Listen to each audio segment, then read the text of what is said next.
Hi everyone. This is the first video covering the Statistics Review PowerPoint.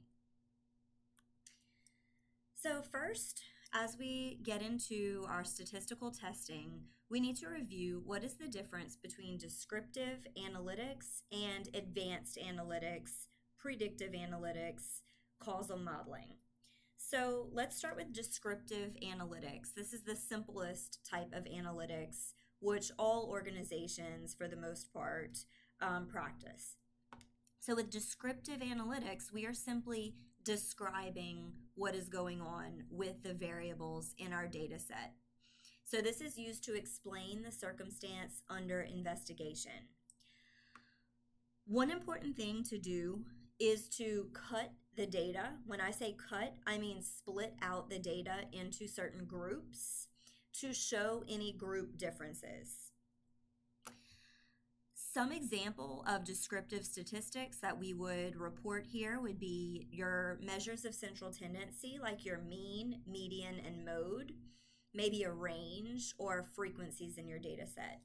So throughout this video, I'm going to use the example of a very important variable to students, which is exam grades. So with descriptive analytics, I would describe what exam grades are like. So I might show the average exam grade, or maybe the median exam grade, maybe the mode, what is the most frequent exam grade. A range, that's just the difference between the highest exam grade to the lowest exam grade.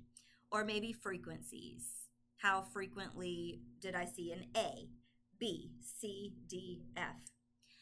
So those would be descriptive analytics on the variable exam grades. Now I could cut that data, split out that data by, say, major.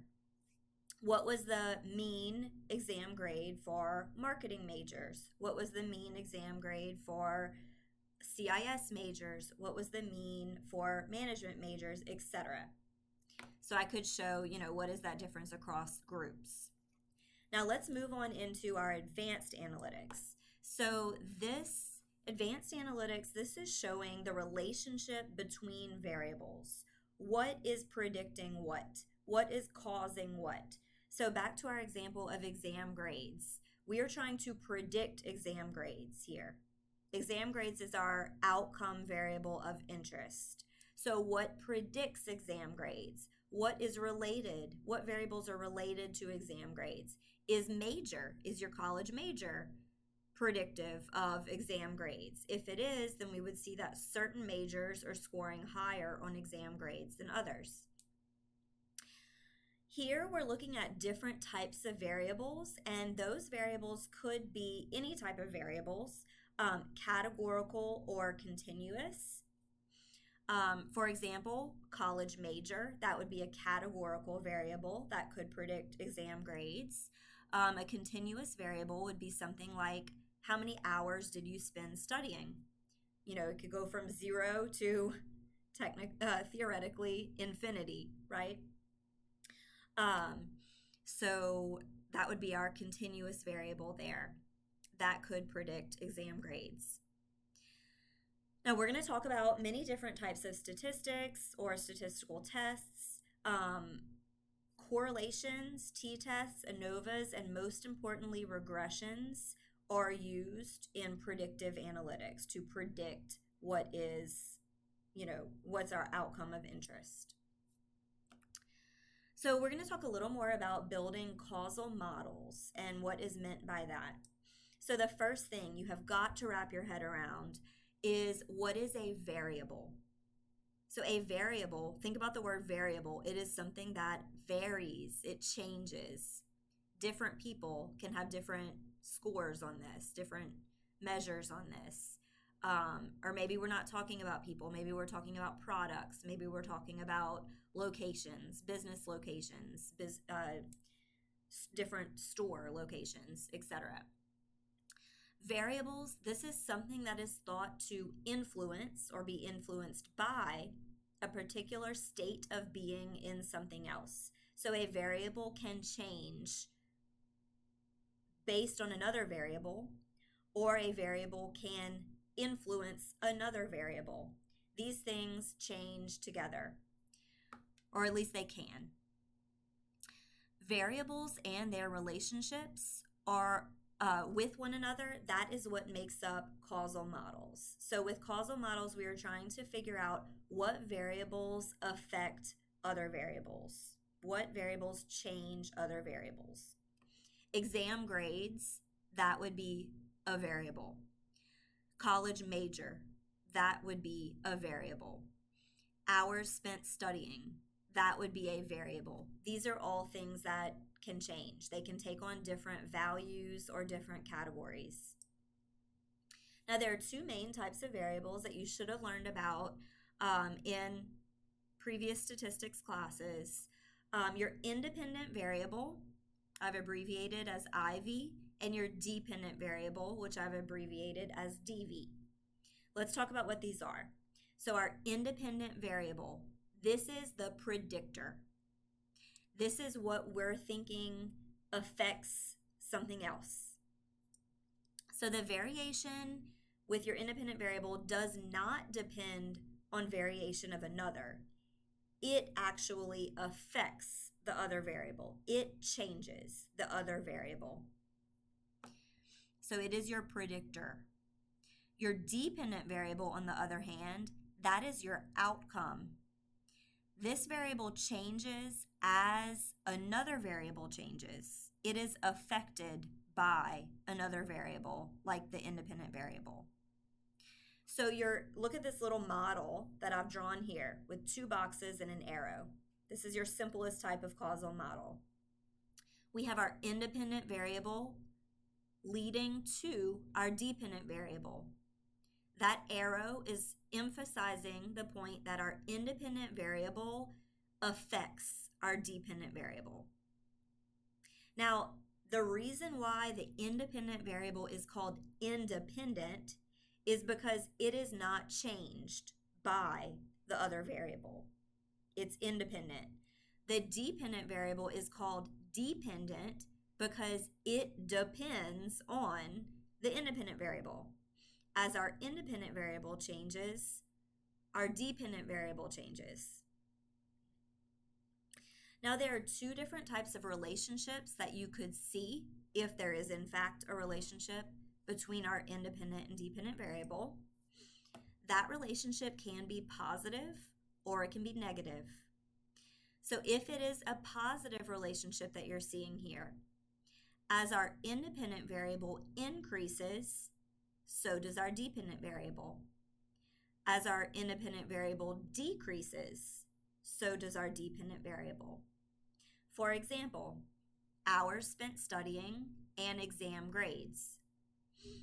If the number of hours you spend studying increases, your exam grade should increase as well. But if you decrease your hours spent studying, your exam grade should decrease as well. So they increase and decrease together. That is a positive relationship. Now let's talk about a negative relationship. With a negative relationship, as one variable increases, the other decreases. So let's think about negative relationships with exam grades. How about the amount of alcohol consumed the night before the exam? Amount of alcohol consumed would be our independent variable. The more alcohol you consume, the lower your exam grade is going to be. Whereas the less alcohol you consume, the higher your exam grade is going to be. So that's an example of a negative relationship. Okay, so I want to next just introduce you to a complex causal model. So far I've shown you just one example of where we have an independent variable and we have a dependent variable. This is a very simple relationship. However, you might have multiple independent variables. So you could have 2, you could have 3, you could have, 5,000 theoretically. But in this model right here, we have 3 predictors that we think predict our dependent variable, our outcome variable. Now you could also have what's called a mediator variable.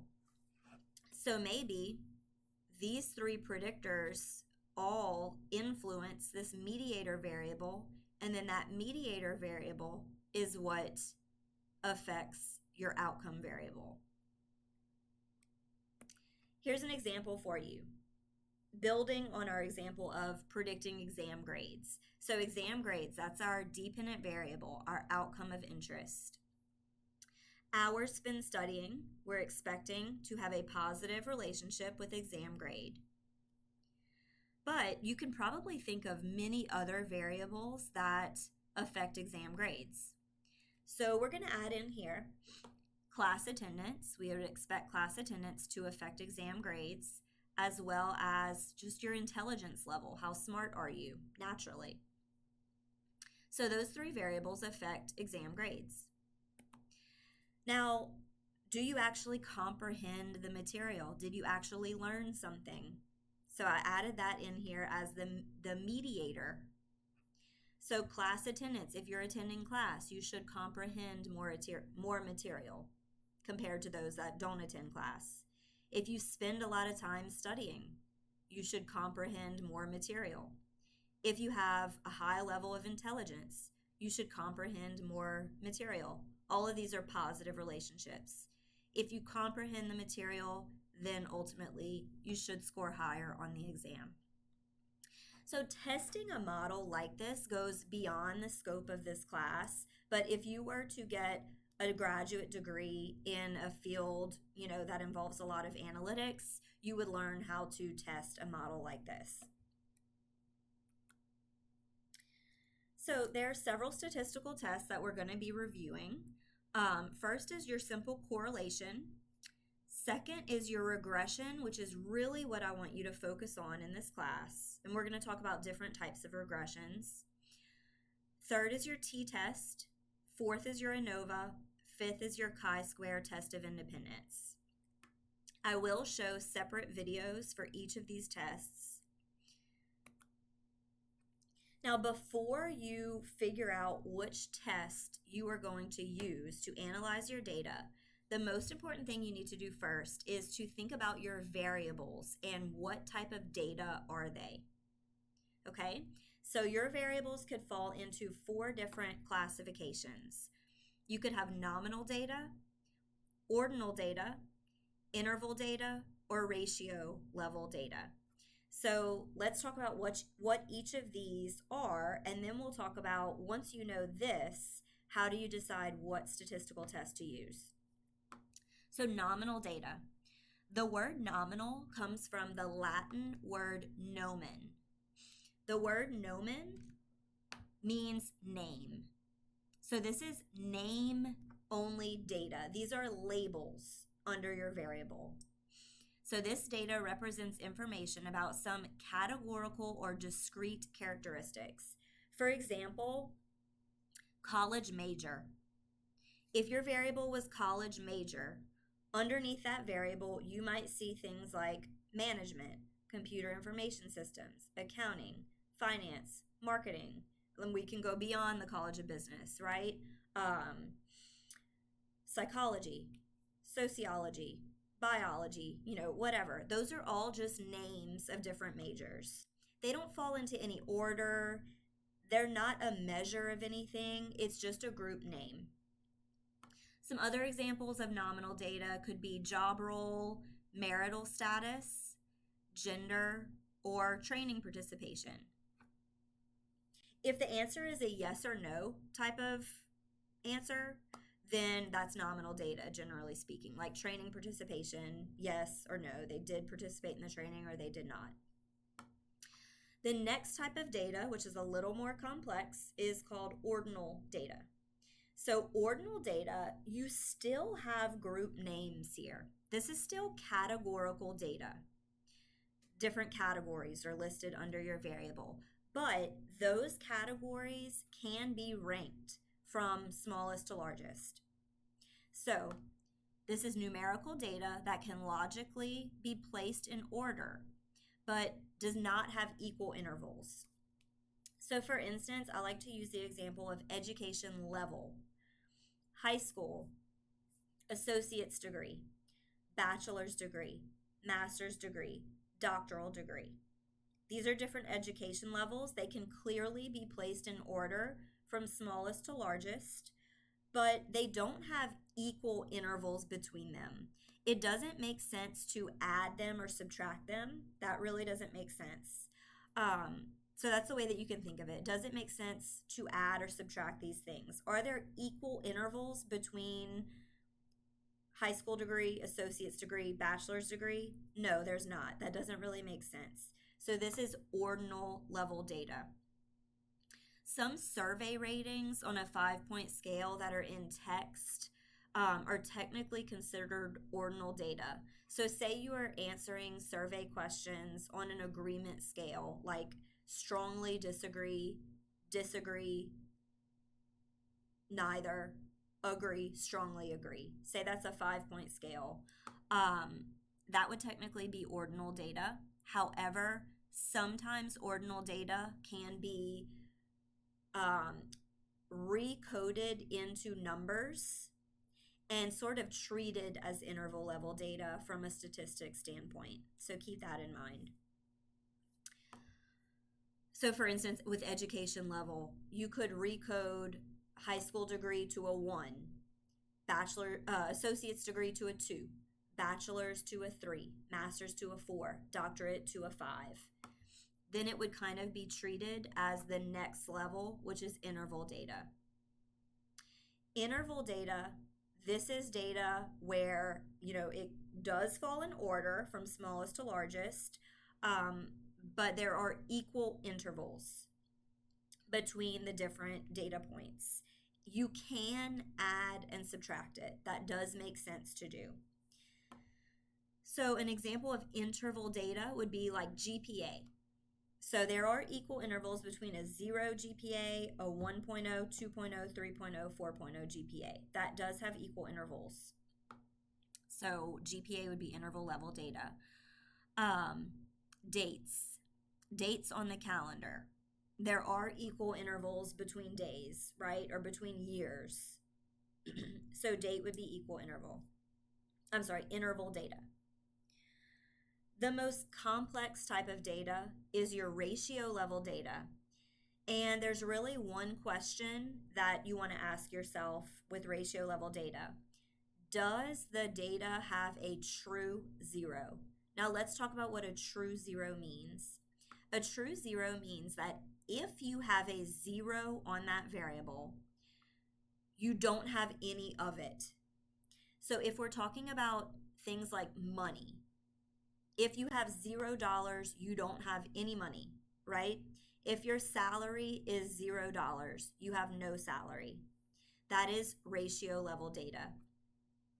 If a product has a height of 0, it has no height. If it has a weight of 0, it has no weight. It doesn't weigh anything. So that's all ratio level data.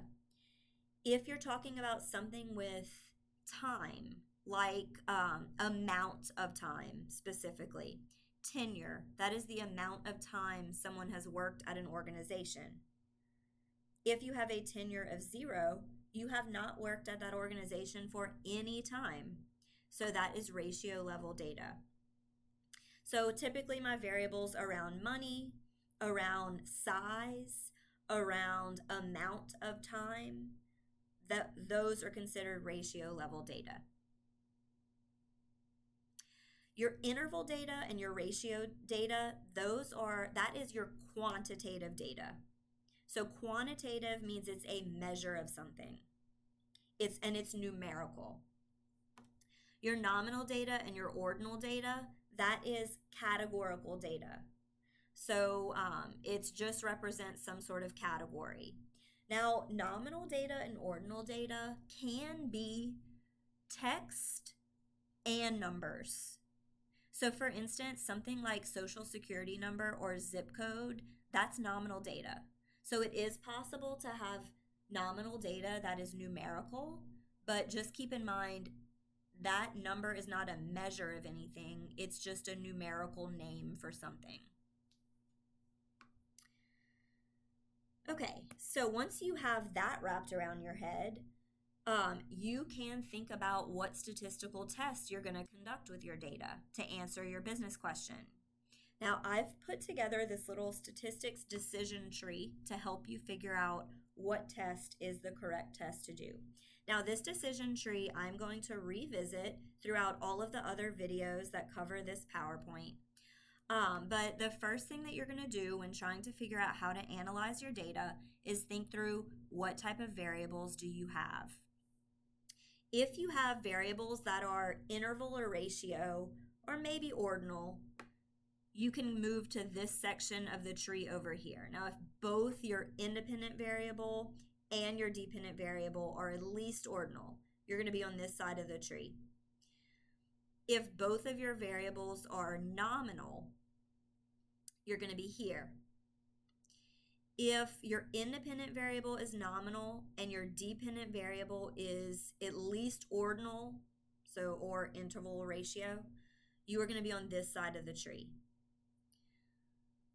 So we're going to be revisiting this throughout the other videos where I'll walk you through a little more detail. So that wraps up this first video.